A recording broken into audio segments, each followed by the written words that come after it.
Hey everyone, and welcome back to my channel. Today we're going to be talking about all the books that I read in December, and to be quite honest, December was probably the worst month I've had so far of reading, and let me tell you why. I'm sure you all can imagine that the holidays are hectic, but I also feel like every book that I read or most of the books I read in December were just really boring, and they kind of put me in not necessarily a funk, but they just took me a long time to get through, and they were really hit or miss. So I have a couple that were like 4-star reads, 5-star reads, and then I have like DNFs. I wasn't even going to make this video just because I only read like 2 or 3 books this month all the way through, but I decided to make it anyway and just mention these books in case you're curious and you want to know why I didn't finish some of these books. And if you're new to my channel and you like this type of content, please be sure to give this video a thumbs up and don't forget to subscribe down below. But without further ado, let's get into the books I read in December. So I have already started using my reading planner that I got in my Owl Crate box for November, and I love it so much. I've been able to keep track of what I've been reading, books that I plan on reading or want to read in the future, and kind of just taking notes on my thoughts on them for my wrap-ups at the end of the month for my videos, which I find very helpful. The first book that I read in December was The Song of the Marked, and I read it on my Kindle. I want to say that I enjoyed it. I did. I gave it a 4-star rating. However, I can't really remember this dang book, so I don't know what that says about the book in general. Okay, just kidding. I did give this book a 3-star rating, and the reason why was because I found the plot pretty confusing, and it was all in the third-person point of view, which isn't necessarily my favorite. It can go pretty well. I prefer it for like mystery novels, sometimes romance, not really, but for fantasy romance, it just really did not do it for me. And from the get-go, I wasn't really enthralled with our main character. The Song of the Marked is book 1 in the Shadow and Crown series by S.M. Gaither, I think that's pronounced. And it's about a girl named Cassia who lives in this empire that has been plagued with this illness that has basically overtaken this entire empire. People are dying left and right when they get sick with this. There's no cure. They slowly die to this disease, and people that survive this disease become fade marked, and Cassia has been fade marked. It's very rare, but that is what she is, and that makes her a target to the king / emperor of this realm. She and a band of like misfit mercenary people are basically her family, and they get themselves caught up into a lot of mischief involving one of the soldiers for the emperor, but they end up like aligning with him and doing some stuff for the kingdom. Even though they really hate the kingdom, they find like some sort of alliance there, and this relationship kind of ensues with the captain and with Cassia. I definitely just went through some technical difficulties with my ring light, but we're back. So yeah, back to The Song of the Marked. One of the reasons why it really just bothered me was, even though the story was kind of cool, interesting, unique, there was a lot of things happening all at once that were really confusing to me. There are monsters in this magic system. There is magic. There is an empire thing. There's a love triangle. There's whatever's going on with Cassia. There's her friends, like found family trope thing, and like the enemies to lovers. And then there's like this other dark stuff going on in the background, and all of that fit into like one book, and it was just a lot of information dumping on you over like one by one, and it was just too much. And by the time I got to the end of the book and like how the book ended, the last couple of chapters, I don't know, it was just kind of weird. I didn't like how it I didn't like the plot twist at the end of book 1, and it made me question whether or not I wanted to read book 2. So I don't know, maybe I will at some point, but that was how we started the December, and from there we went to the Atlas Paradox.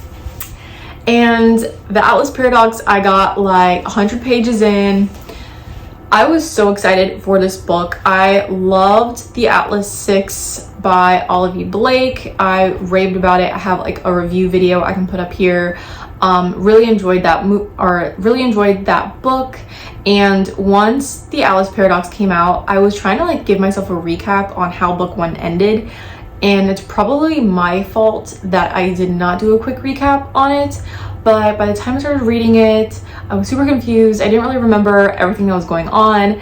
And to be honest, I was kind of bored. Not to say that the storyline isn't good, because it is, but if you have read The Atlas 6, you will understand that the writing style is a little more complex. The word choice is a little more mature, and the storyline regarding the Alexandrian Society and these 6 individuals is very complicated, and their personalities, their character development is kind of all over the place because they're very unlikable people, and we are reading about each of them individually per chapter. So the POV changes every chapter, and it makes it kind of hard to keep up with and understand, okay, who's talking, what's their voice like, their inner monologue, and kind of understand that while also understanding the plot for the second book, because it goes off of book 1 obviously, but there's like some things happening, and I don't know, I think I'm gonna keep reading it. I don't not like it. Like I said, it's just a lot of information, and it's very complex writing, and that makes it kind of not necessarily and fully enjoyable to me. I think because I've been very immersed in quick reads lately, that this one has just been more like I need to sit down, I need a day, I need a weekend to really just take this piece by piece and focus on what I'm reading. And because I haven't been able to do that recently, especially in December, we didn't finish this book. But I do plan on finishing it, giving a review on this duology series. But it has all the great things that I loved about the Atlas 6. So it has the cool illustrations with the characters. It does have the multiple POVs, which I typically do enjoy in books. And the world system, the world building, this magic system is super unique, very science-based, and it's pretty cool. It's very unique, so we'll get there eventually, guys. Next, I read The Inheritance Games and The Hawthorne Legacy. So that is book 1 and 2 in the Inheritance Games series trilogy by Jennifer Lynn Barnes. And this is a YA kind of mystery book, I would say, centered around a girl who is not part of this family, this giant billionaire family, but she ends up inheriting everything from his estate, this old man, and his whole family is not for it. He basically disinherits everyone else, gives them like pennies, whereas this nobody girl gets everything, which is like I think a net worth of like $42 billion or something. There's a lot of puzzles, there's a huge mystery going around, and obviously there's 3 books, so there's a lot that happens and unpacks in the story. I ended up getting the first book, and then I listened to book 2 online. It was good. I think I would have enjoyed it more just reading it on paper, because the narrator was kind of dull for me. And it kind of threw me off from the plot and what was going on with the story, but I still really enjoyed it. I think it's a great YA book, and the love triangle that goes on with two of the Hawthorne boys with our main character was really cute, and I'm excited to see how it ends with the final gambit, which I'm hoping to read maybe this month, maybe next month, we'll see. It was a 3.5, 4-star read for me. Not like something to write home about, but it wasn't terrible. It was good. It's definitely a YA book, and it's probably the most YA book I've read so far out of like all the YA books I've been reading lately, which has been a lot. But if you're looking for a really fast, cute read that's like fast-paced, clean, has some little puzzles to figure out, then I think you'll enjoy this book series. And then I read Flawless by Elsie Silver. This is a romance book that I found on Kindle Unlimited, and I gave this book 4 stars. It was like a rodeo cowboy type of romance, which I've never read before, and it was very cute. I was very pleasantly surprised. It's a fun read, very cheesy, kind of like those romance books you find on Kindle Unlimited, but it was very cute. And I really did enjoy the main characters here. We have a bull rider who gets into a lot of trouble, and his agent basically hires his daughter to be this cowboy's like PR person and basically keep him in line so he doesn't lose sponsorships, just keep him out of trouble basically. So his babysitter, if you will. They go to his ranch in Canada, I believe, and a relationship kind of forms there. She learns a lot about him, he learns about her, and yeah, it was definitely a different plot than I'm normally used to reading, like these small town romances. I did like the aspect of the rodeo and learning all about that. I learned about how to, bull ride, what a buckle bunny was, which is very funny. Yeah, very cute romance. If you're interested in anything like that, definitely recommend.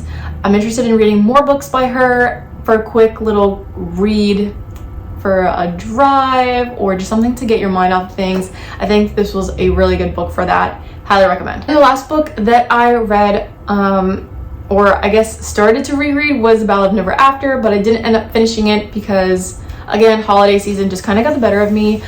But I wanted to do a reread of this book because this is like my favorite book of 2022, and I want to do a reread for the winter because I think this is the perfect winter fantasy book to read, and it's just magical. I want to reread it, I want to take notes, I want to annotate it, and unfortunately I didn't have the chance to fully do that, but I did restart the book and got about 100 pages in, so I will make it a point to fully annotate and come back to you guys with a video. I need to do it because it deserves its own specific niche video. But if you haven't read that book, highly recommend. I've talked about it in several videos already. The Ballad of Never After is the sequel to Once Upon a Broken Heart series by Stephanie Garber. She's currently writing book 3, and the plot twist in book 2 is insane. It will break your heart, and I am obsessed with it. So if you like mystery, adventure, magical storytelling, like a fairy tale, Disney-esque type of book, I don't know how to explain this book, but it's like everything you could want in a fantasy romance in one. We have enemies to lovers, we have like a villain type of hero guy that is like an anti-hero, so he does good things but he also does bad things. We go back and forth there. Then we have Evangeline, who is our main character, who is like perfect and kind of naive, but she's learning as she goes to kind of stick up for herself, speak out, speak up, and their relationship is so cute. I can talk about this book forever. And I didn't finish it for December, but it is on my radar to finish soon. But guys, that is all I read for December. Not so hot, but I will say I've already read 3 books so far in January, and I'm very excited for this month. I am back in it. I'm excited for reading. I'm excited for this new year, and yeah, I hope you guys enjoyed this video. I hope you guys found this helpful, and if you haven't already, give this video a thumbs up if you like this type of content. Really appreciate it. And if you have any book recommendations, please leave them in the comments down below. But that's gonna be it for me, so yeah, thank you guys so much for watching, and until next time, I will see you in my next video. Bye.